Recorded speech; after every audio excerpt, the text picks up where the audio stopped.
Good evening. Welcome to TV47 Prime. My name is Peter Kamau. Our sign language interpreter is Catherine Simaloy. Of course, we have question of the day where we're asking, what are your thoughts on the return of Kenyan officers from Haiti?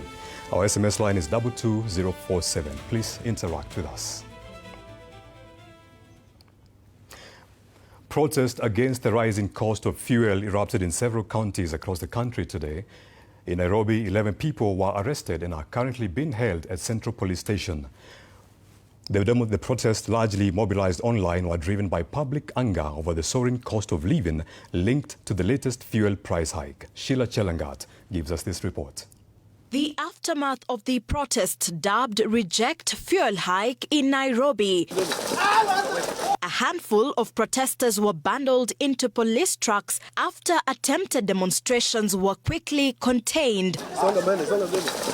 Despite widespread online mobilization, turnout in Nairobi remained low, with only a small group of demonstrators taking to the streets, waving flags and placards. The protest lasted just a few hours before fizzling out, and by midday, normal operations had resumed, with businesses reopening and police maintaining patrols across the city. 11 activists were arrested in Nairobi.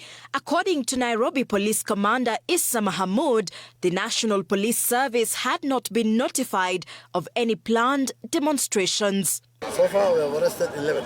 11, where are they? Which area specifically? In Kitengela, Kajiado County, a brief standoff was reported in the afternoon as a small group of protesters attempted to demonstrate against the high cost of living driven by fuel prices. A similar situation was witnessed in Nyahururu, where attempts to stage protests briefly disrupted transport and businesses before calm was restored. The demonstrations had been organized online following the Energy and Petroleum Regulatory Authority EPRA's announcement of new fuel prices effective April 15th to May 14th. The prices were later revised, bringing petrol to 197.60 shillings and diesel to 196.63 shillings in Nairobi. However, the demonstrations were not witnessed in some parts of the country. Today's events mirror previous attempts that have struggled to gain widespread traction, even as pressure continues to mount on the government over the rising cost of living.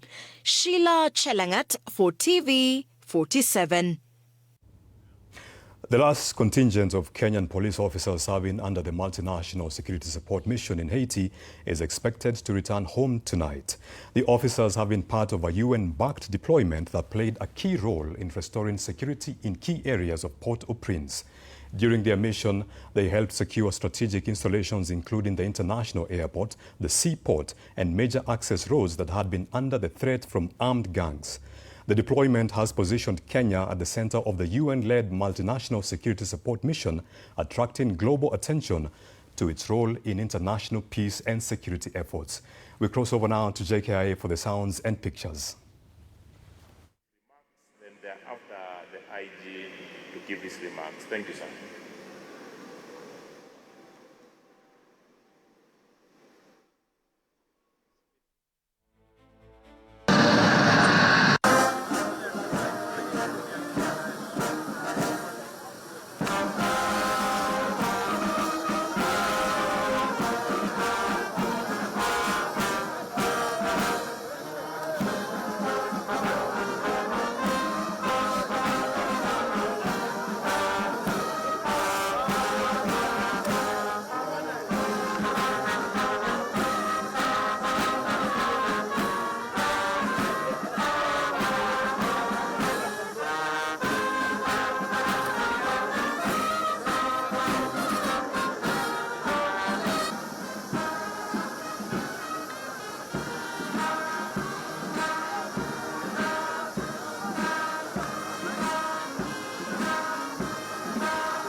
Still on that story, on Primetime News tonight, we open up the conversation and give Kenyans an opportunity to share their views as the last contingent of Kenyan officers returns home from Haiti.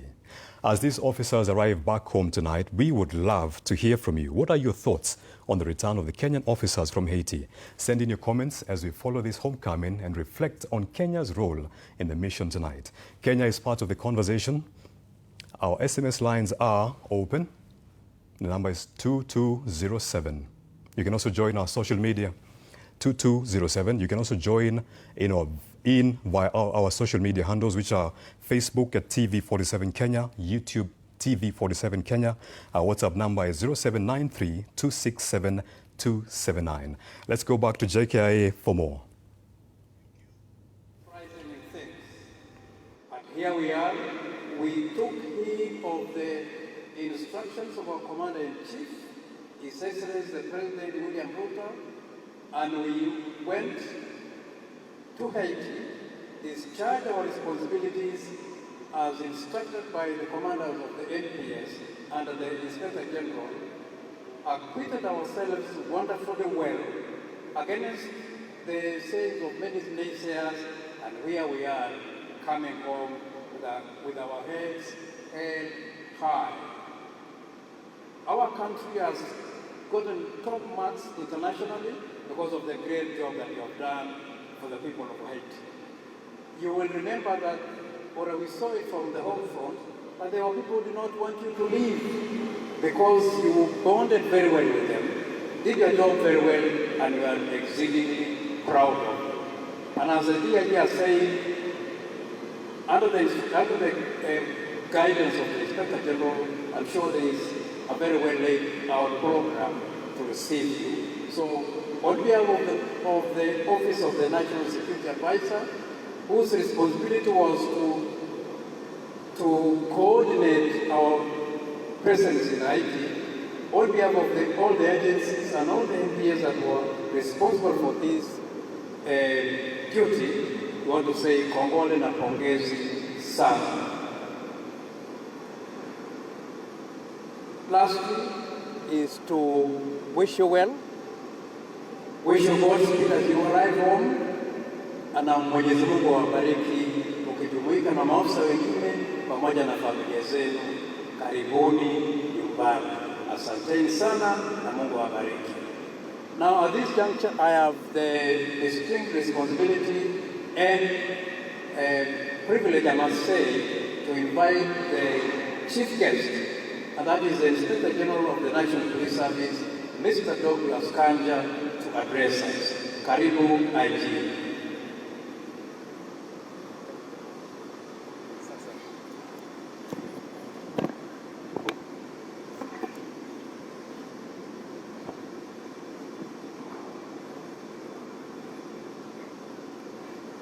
Thank you very much.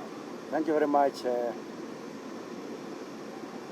our National Security Advisor, Mr. Boynet. Maybe just before I start, I would wish that we take a minute of silence in the remembrance of the 3 officers that we lost in the mission. Let's go down.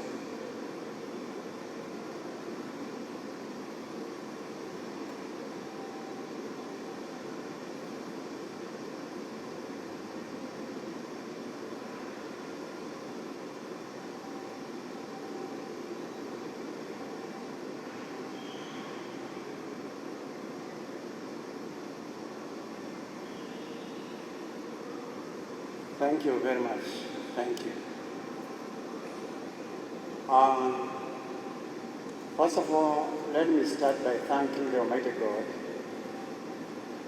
for the journey mercies all the way from Bab, as Haiti, through Senegal, back to Nairobi.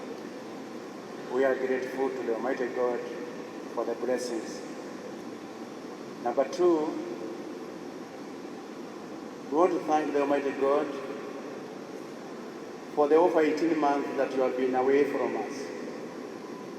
You have been out there in a foreign land on a mission to ensure that the people of Haiti, for once, they enjoy peace. We want to appreciate you people, we want to appreciate you officers for a good, well done job. Number 3,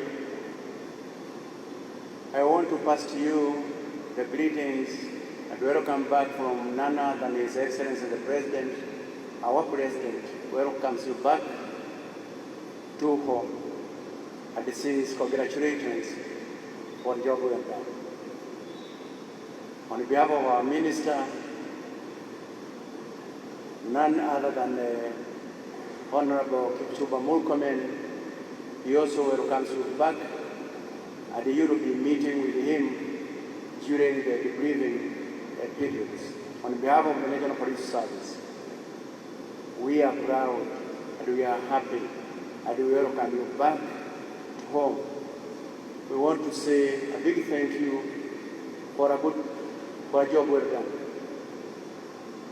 We also want, at this juncture, to thank your families, because we know if it were not for the prayers from your families, again, it could have been a tough mission. So in a very, very special way, we want to appreciate your families who have stood with you, they have stood with us, and they knew that you have gone out there to deliver on a mission, and you have done it. You have delivered the mission as directed by the Commander-in-Chief, none other than His Excellency the President of the Republic of Kenya. We are happy. Officers, we want to welcome you back so that you can be able to join your colleagues and we continue delivering the services to the people of Kenya. I also want to appreciate in a very, very special way the DIGs, Mr. Ngat, Mr. Gilbert Masegeri, for carrying out their duties well to ensure that as you discharge your duty in Haiti, everything was okay. I want to appreciate them in a very, very special way.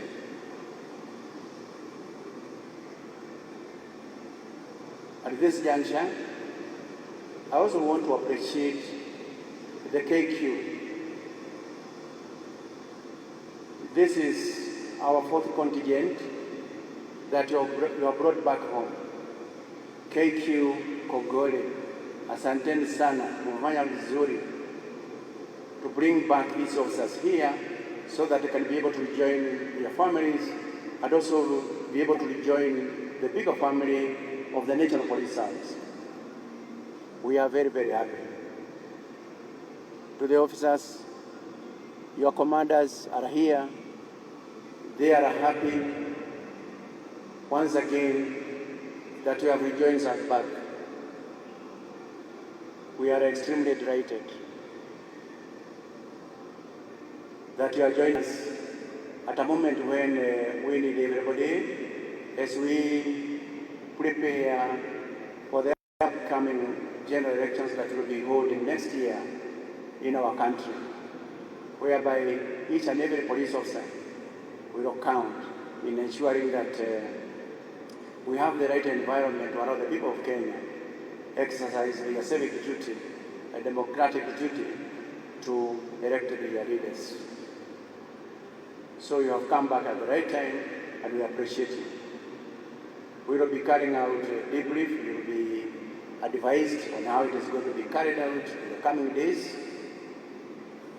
We'll also be carrying out the after-action living.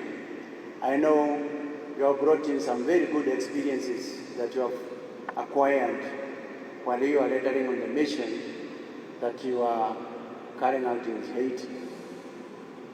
And I must also mention that I am a very, very proud Inspector General because you have not let us down. You have been away for over 18 months in Haiti. You have conducted yourself very well. I didn't receive not even a single case on matters in discipline. whether you are in the foreign land. Thank you very much. And that is the reason why yesterday I saw demonstrations by the people of Haiti saying that they did not approve your leaving of that country.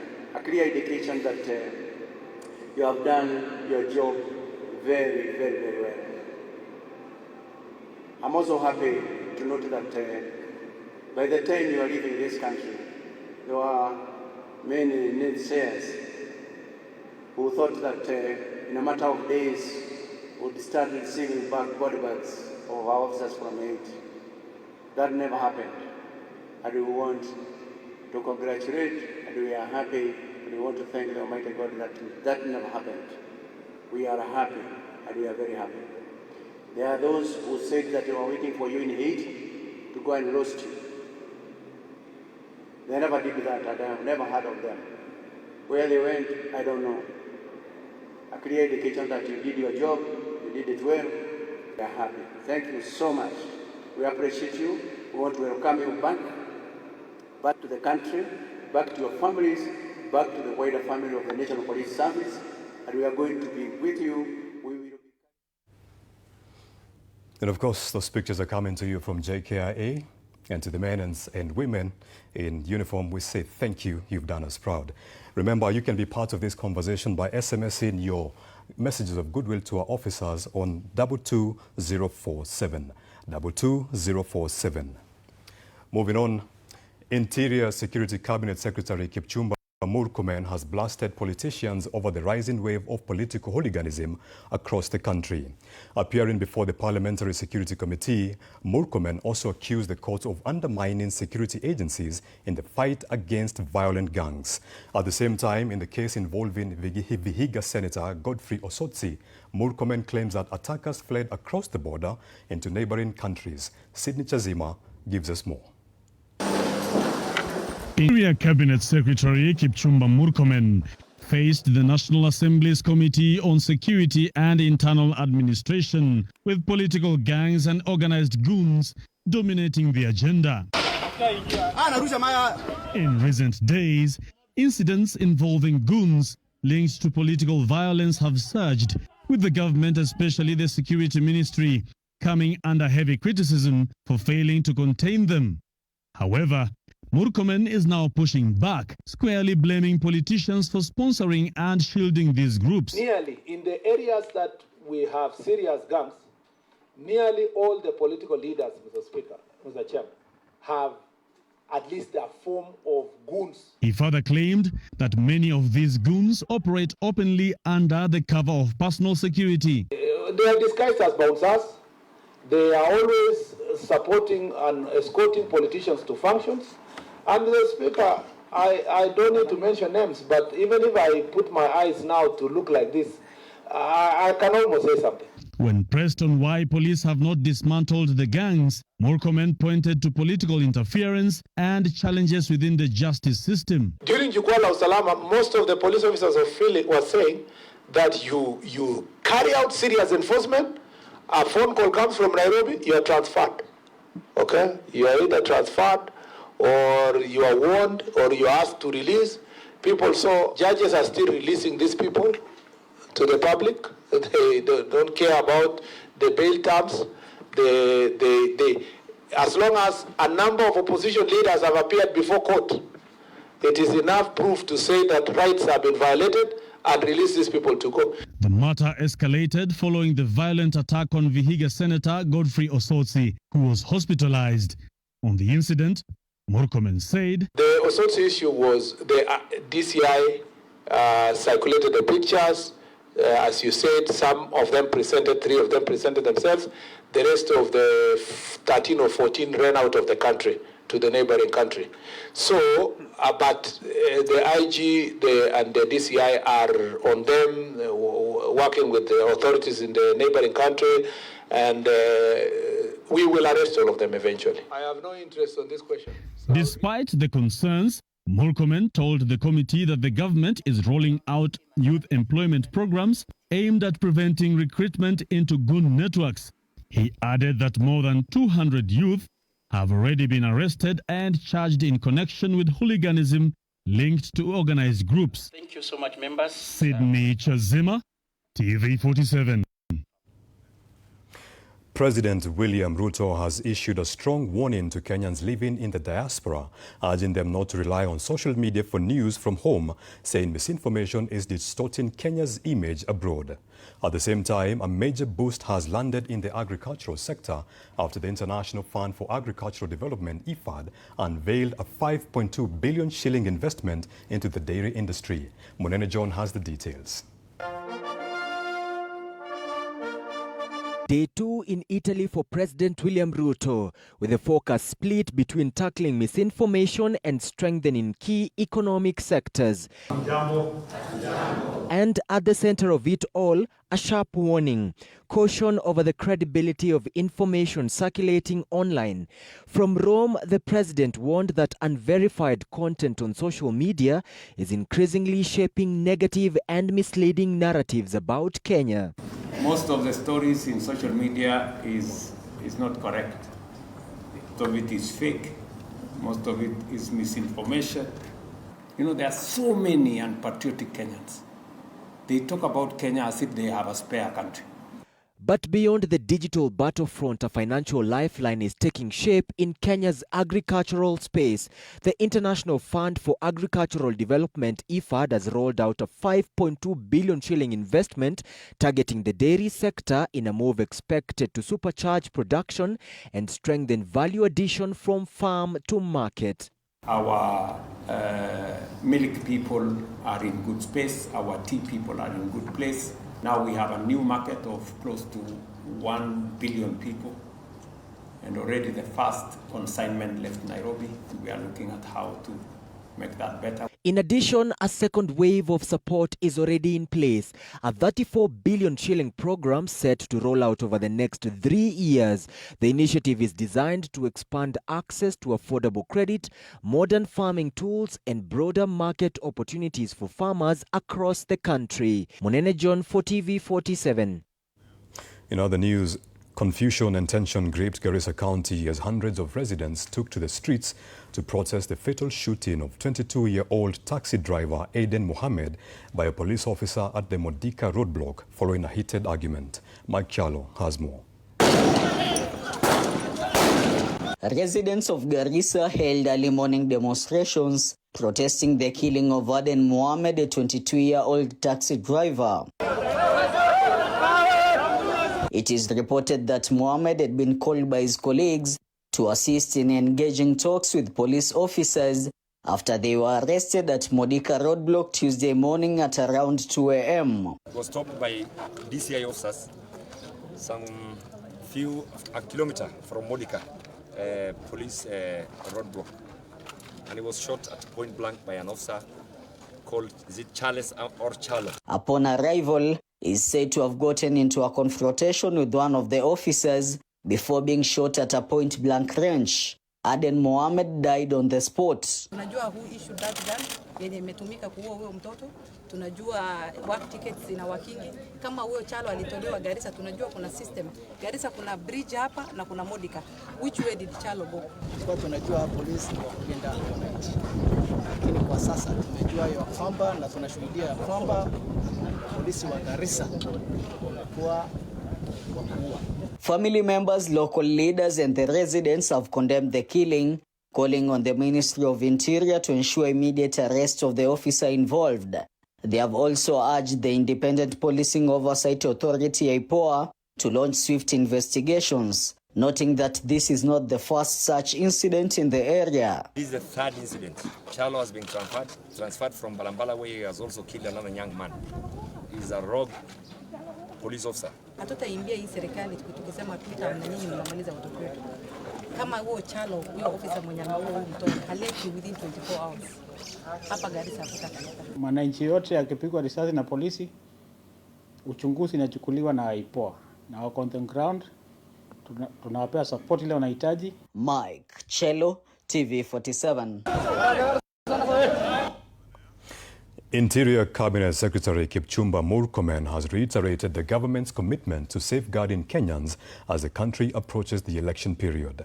This comes amid growing concern over a rise in cases of political hooliganism across the country. Saddam Mubale has more.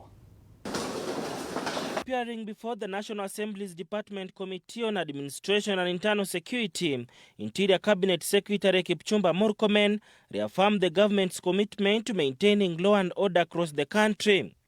Murkomen told the committee that 48,546 cases were reported between September 2025 and February 2026, down from 49,335 cases recorded in the previous period, marking a 1.6% decline in overall crime.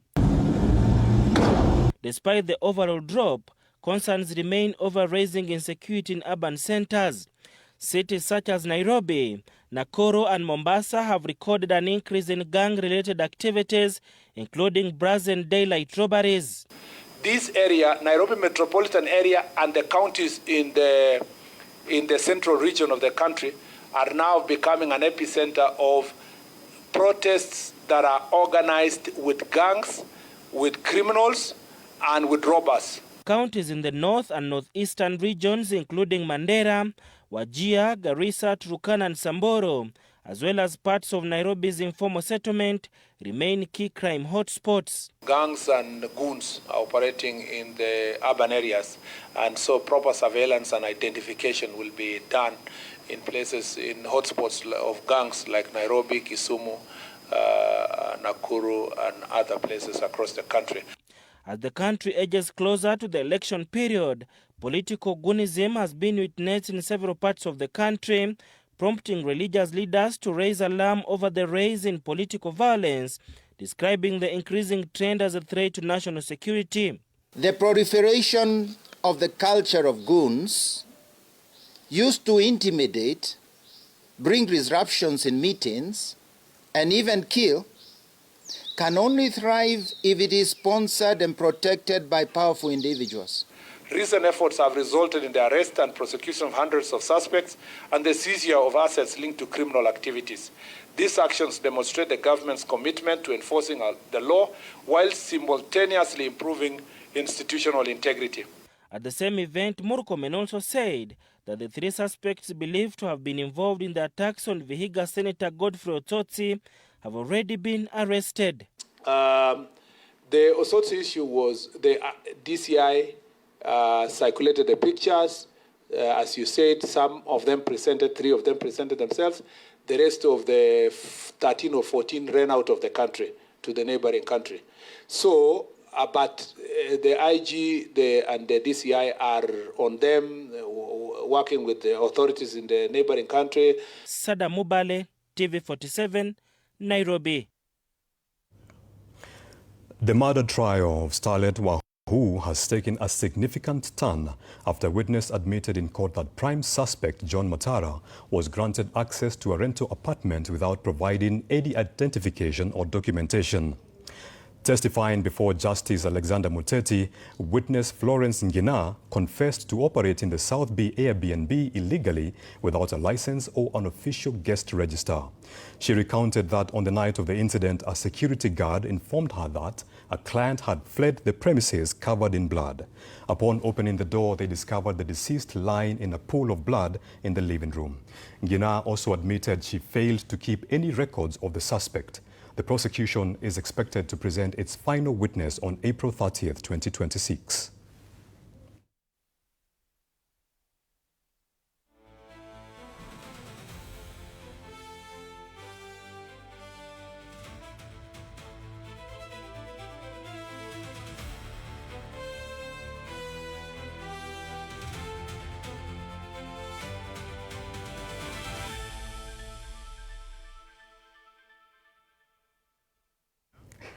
We are taking a short commercial break. We'll be back with more.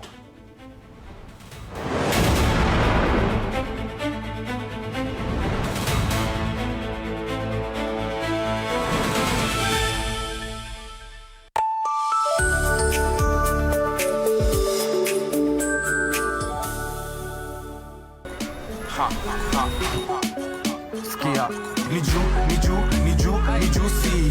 Flavors zote tamu tena fruity. Yummy na flow kama maji juu ni tamu kama sali. Ni juicy. Are you bored? Kuna vitu zinakuudhi, usijali my bro, hebu kama taka juicy juni. Azam TV, your favorite pay TV, just got even better. Effective 1st March 2026, we have added 5 amazing new TV channels to keep you entertained day and night. AMC Movies and Nolly Africa for the best of Nollywood movies and series. Music Box Hits and Music Box Dance for non-stop music hits and dance. And Manchester United TV for football fans. More movies, more music, more sports, all in one place.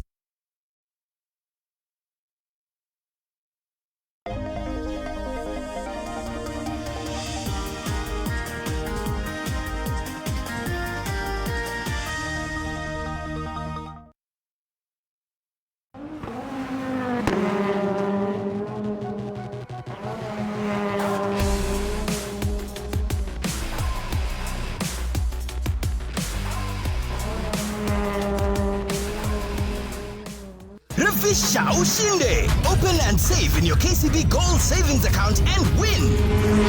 Revisha ushinde. KCB, for people, for better. On the next episode of House Number 9. You know, I still don't understand why you say these things don't matter. I keep telling you, just because we are full doesn't mean people stop coming in. Simple. Control is not the problem. What is? Like I said, assumptions is. You've adopted the veranda again, eh? It doesn't ask questions. Meal time imekuwaje leo? For the first time. Hakuna mtu amenirushia sahani. We survive by, solving problems as they come. Do you understand? That sounds risky. Wednesdays at 8:30 p.m. on TV47.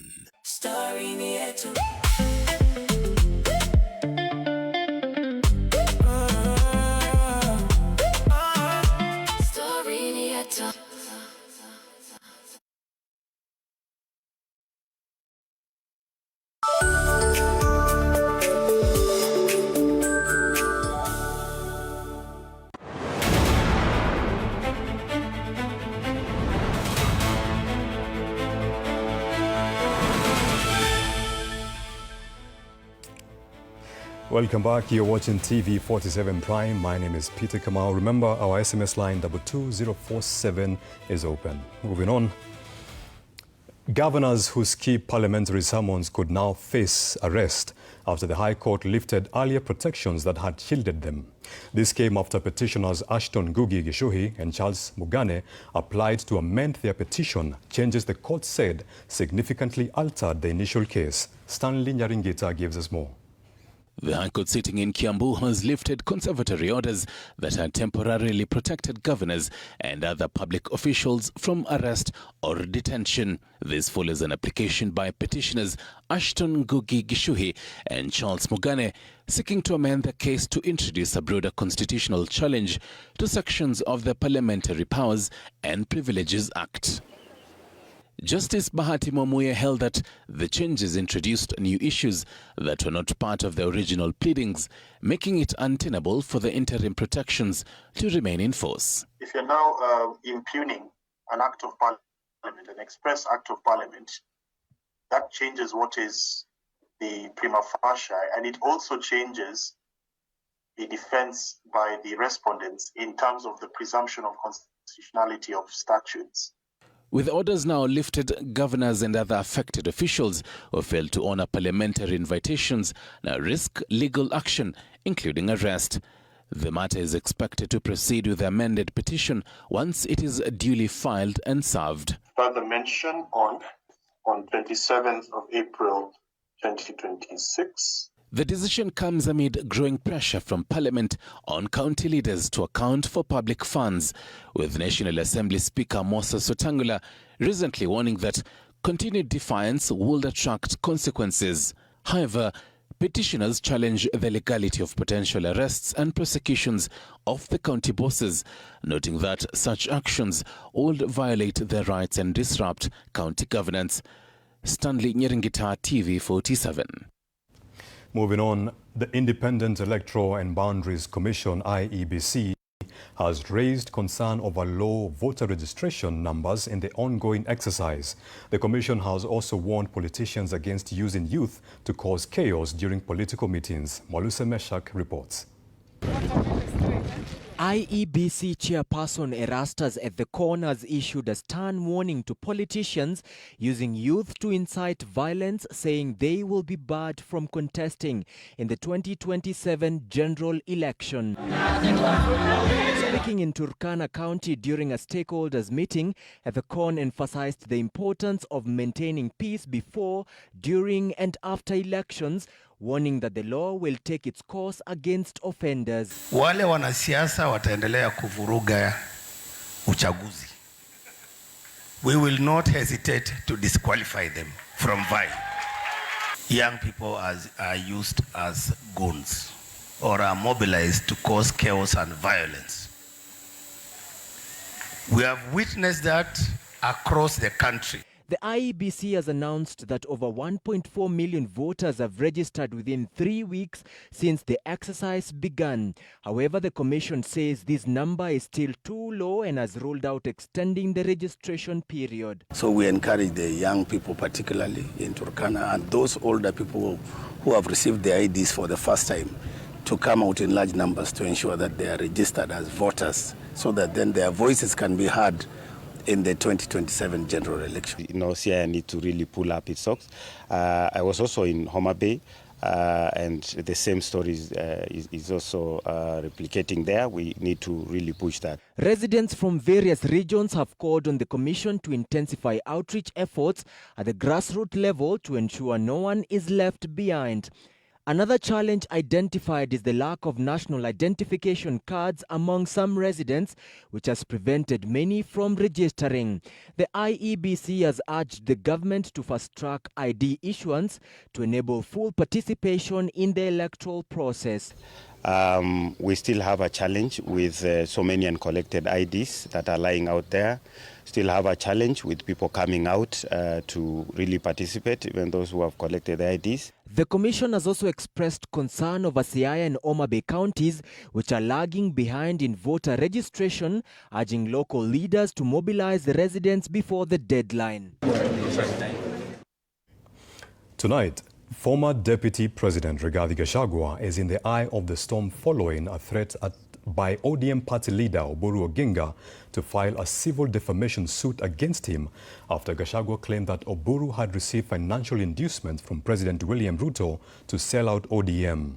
The Oburu-Gachagua face-off is the latest in a string of political battles Gachagua has picked with his opponents, including the Akorino Church, governors, MPs, and President Ruto. Critics and allies alike remain divided on whether the self-declared truthful man is a defender of the people or a political rabble-rouser. Since his impeachment in October 2024, former Deputy President Rigathi Gachagua has become a political headache for President William Ruto and his allies due to his combative and confrontational leadership style. This has earned him the title of rabble-rouser among opponents, while to his supporters, he is seen as a people's watchdog against President Ruto's regime. Ukiona mtu wako na hasira mingi, kelele, fujo, madharau, kiburi, matusi, kila mtu, huyo mtu mimi naona wewe Duale andikisha hawa kwa SHA tuwasaidie waende hospitali. Hawa watu ni wagonjwa bana. Those are sick people. Anasema ati akina Rigiji ati vile wanaambia Wakenya ukweli ati ni wagonjwa wapelekwe hospitali. Wacha nikuambie Kasongo, Wakenya wanauliza mtu ambaye amechanganyikiwa anasema pikipiki inatumia mafuta ya taa ni mgonjwa si mgonjwa? On Monday this week, ODM party leader Oburu Oginga became the latest target of Gashagua's political playbook after threatening to sue him for defamation. Lakini kuna mmoja wao ambaye amesema Oburu amenunuliwa. Mimi nitapeleka yeye kotini aseme huko Oburu amenunuliwa na pesa ngapi. Nisisikie ngwe. Nisisikie nini? Critics say Gachagua, who made headlines in Ol Kalou during the burial of late area MP David Kiaraho by confronting a sitting president on the same podium over his impeachment and the battle for the Mount Kenya region, appears to be borrowing heavily from the 2022 political playbook of hustlers versus dynasties. This narrative of them versus us, which succeeded very much in 2022. You remember the dynasty versus hustlers, the haves and the have-nots. It worked very well in 2022, but he cannot apply the same now. For us, after Raila exiting from the scene, I think we need another watchman, and we have one. Also not spared in Gashagua's verbal attacks is Deputy President Kithure Kindiki, alongside President Ruto's Mount Kenya MPs and governors, whom Gachagua has branded as traitors. He has since launched Operation Fagia, calling for those leaders to be voted out in 2027. Wewe mwizi, wewe muuaji, adui ya mlima Kenya, mtu ya Singapore, mtu ya kutenga. Kasongo aende asiende. Kasongo aende asiende. The Akurino Church has also not been spared after Gachagua claimed that members were paid 3,000 shillings each to visit State House Nairobi. Pale kwa gate kila mtu anapewa 3,000 akiingia. Unajua pale Kikuyuni hakuna kitu naweza fanya na Ruto sasa bila biashara. Hata maombi lazima alipe. Sio heshima kutukana maaskofu wameketi kama hawa ati ni watu ya tumbo. Despite his aggressive political messaging, especially in the Mount Kenya region, Gachagua critics point to his few loyalists across the region as proof that he is not the area's political kingpin and that UDA remains a party to reckon with.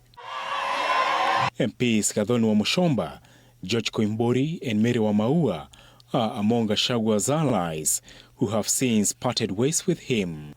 Kamau, TV47.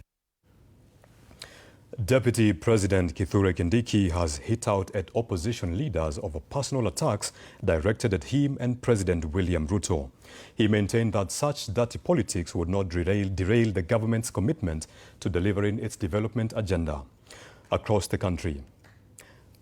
Speaking during a development tour in Meru, where he inspected the Mwendantu affordable housing project, Kindiki dismissed the opposition criticism as outdated and baseless. He urged leaders to embrace constructive politics over political theatrics, noting that the ongoing projects are pivotal in creating youth employment and stimulating rural economies. The Deputy President emphasized that the government remains focused on its mandate to serve Kenyans despite the political noise.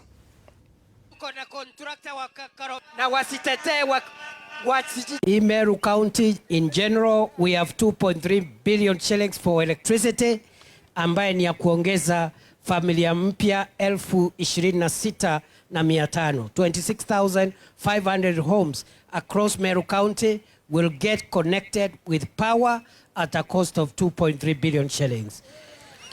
Rais Ruto ayasifaya. Ni noma si noma. Siku ya kura ikifika next year August, tukuje hapa Molo. Wewe Kalonzo, sema ile ulileta hapa. Wewe Rigathi, useme ile ulileta hapa. Na mimi fireman, mimi nitajitetea na kazi yangu. Niseme niziseme. Niseme niziseme. Now, imagine a Kenya where the air is cleaner, your kitchen is smoke-free, and the border buzzing past you runs on zero petrol. This is not a distant dream. It is the roadmap being laid out at the 7th Annual IPRA Research and Innovation Conference in Nairobi, with the government slashing cost on cooking gas and targeting a 100% green energy grid by 2030. The country's energy landscape is shifting fast. This story was produced by Alvin Kithinji and voiced by Stanley Nyaringita. During the week-long 7th Annual EPRA Research and Innovation Conference, Acting Petroleum PS Mohamed Birik delivered a breath of fresh air for households.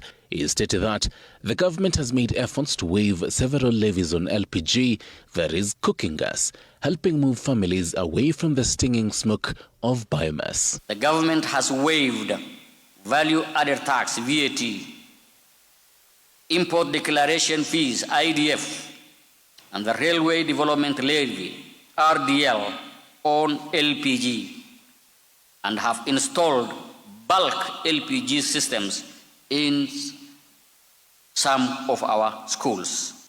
It is not just the kitchen that is going green. If you have noticed more silent motorcycles on the road, it is now a growing trend.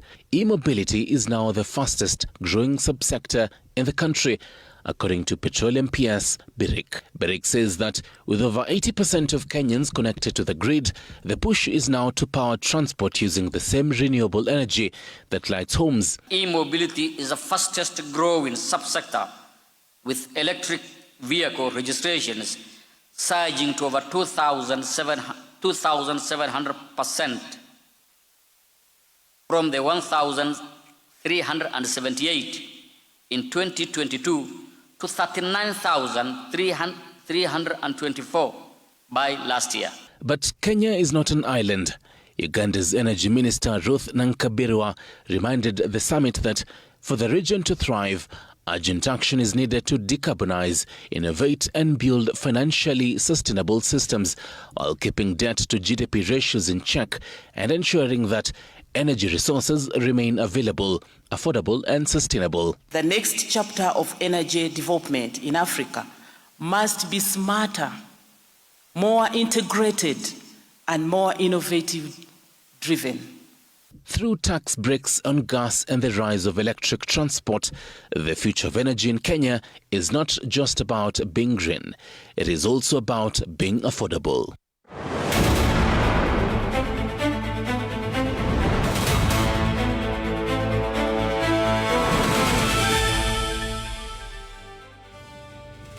On to matters business. The ongoing Middle East crisis is disrupting global trade, threatening Kenya's export sector worth 164.6 billion shillings annually. According to the Ministry of Investment, Trade and Industry, shipping and air cargo delays, rising fuel costs and extended transit times are hurting key exports including flowers, tea and meat. Among the short-term solutions proposed for exporters is cutting fuel VAT to 8% and securing alternative trade routes. Long-term strategies focus on market diversification and strengthening regional trade to safeguard economic stability.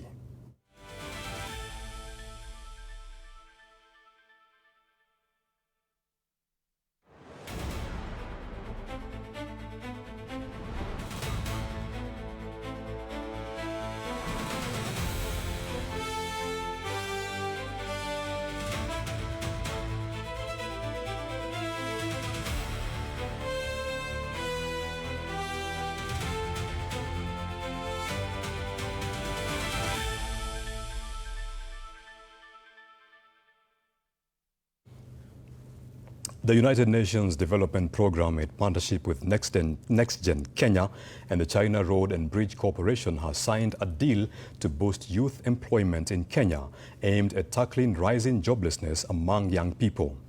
The program, developed in collaboration with the government, is at an advanced stage and seeks to place young people in the private sector to gain practical skills and employment opportunities. It is also expected to open doors for skills development and sustainable jobs, especially for youth facing barriers to entering the workforce.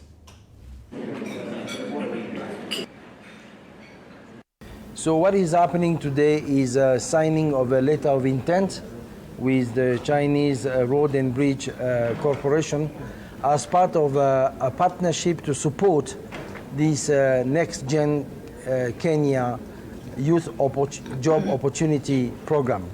So UNDP Kenya has developed this program in partnership with the government. Although I have to say we have not yet officially signed with the government, but we have advanced discussion with the government to support this program. We have to join forces with the government, and this is why UNDP as a lead UN development agencies is very committed to push this program.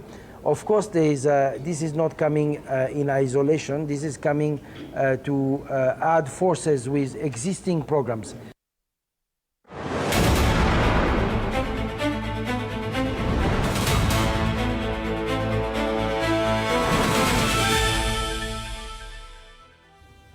It's now time for sports, so let's get sporty. Cape Media has unveiled a sponsorship deal in partnership with the Football Kenya Federation. Duncan Mutua has more details. Cape Media has officially unveiled a new sponsorship deal in partnership with the Football Kenya Federation, bringing a significant financial boost to local football. TV47, Radio 47, Digital 47 is very much committed to supporting football in this country. We have also made deliberate efforts to ensure that as we support grassroots football in Kenya, 6 NSL teams will be benefiting. We really appreciate, of course, the efforts and the partnership that we have witnessed from Cape Media. In the last couple of weeks, I think we've seen a relationship that has shown a lot of potential. A total of 1.8 million shillings has been allocated to 6 selected National Super League clubs, with each team receiving 3,000 Kenya shillings. The benefiting clubs include Luanda Villa, Vihiga United, Gucha Stars, Darajani Gogo, Kabat Youth, and Mwatate United. In addition, the Football Kenya Federation Women Premier League will receive a total of 2.95 million shillings under the same sponsorship package. This is a start. I hope more will come in future. Women football is also very, very critical in terms of how we build our social fabric.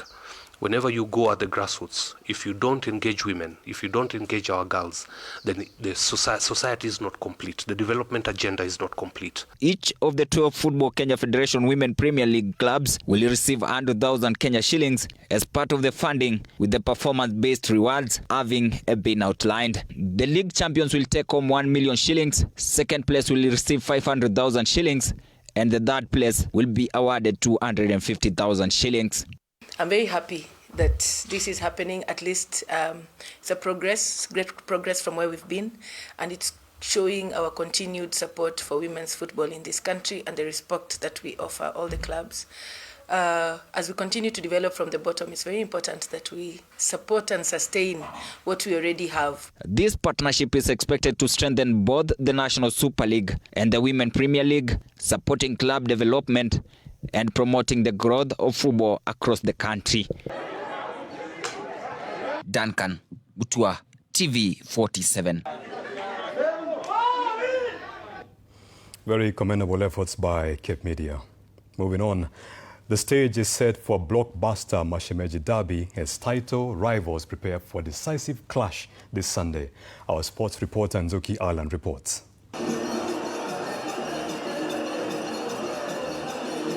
The stage is set for one of Kenyan football's fiercest rivalries as Gor Mahia and AFC Leopards prepare to collide in a high-stakes FKF Premier League showdown this Sunday. 21-time champions Gor Mahia face off with AFC Leopards, who are still chasing a long-awaited league crown after over 2 decades. Kogalo sits top of the table, but their grip is far from secure. Just 3 points separate them from Ingwe, keeping the title race wide open. Both sides head into the derby under pressure, with Gor Mahia coming off a stalemate against Bandari, while Leopards look to bounce back from a heavy defeat to Kenya Police. Nasema derby sasa inabidi lazima tuangalie vile tutashinda, hiyo ndio sasa imebaki option yetu next.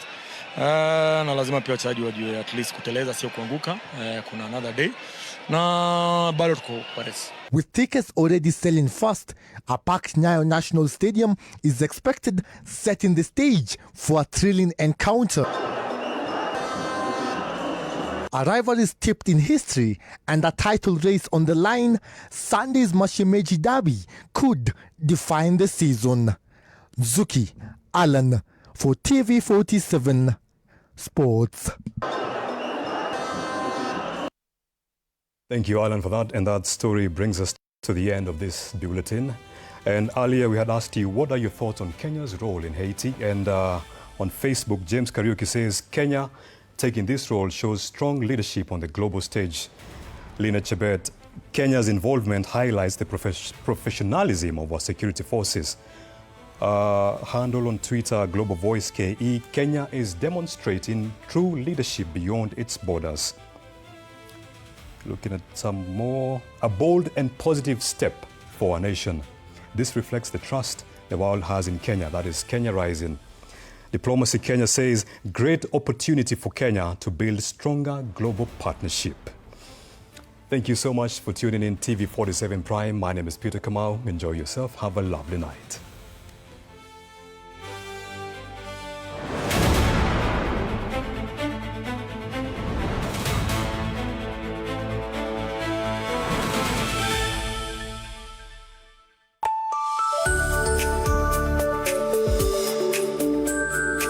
Episode of House Number 9.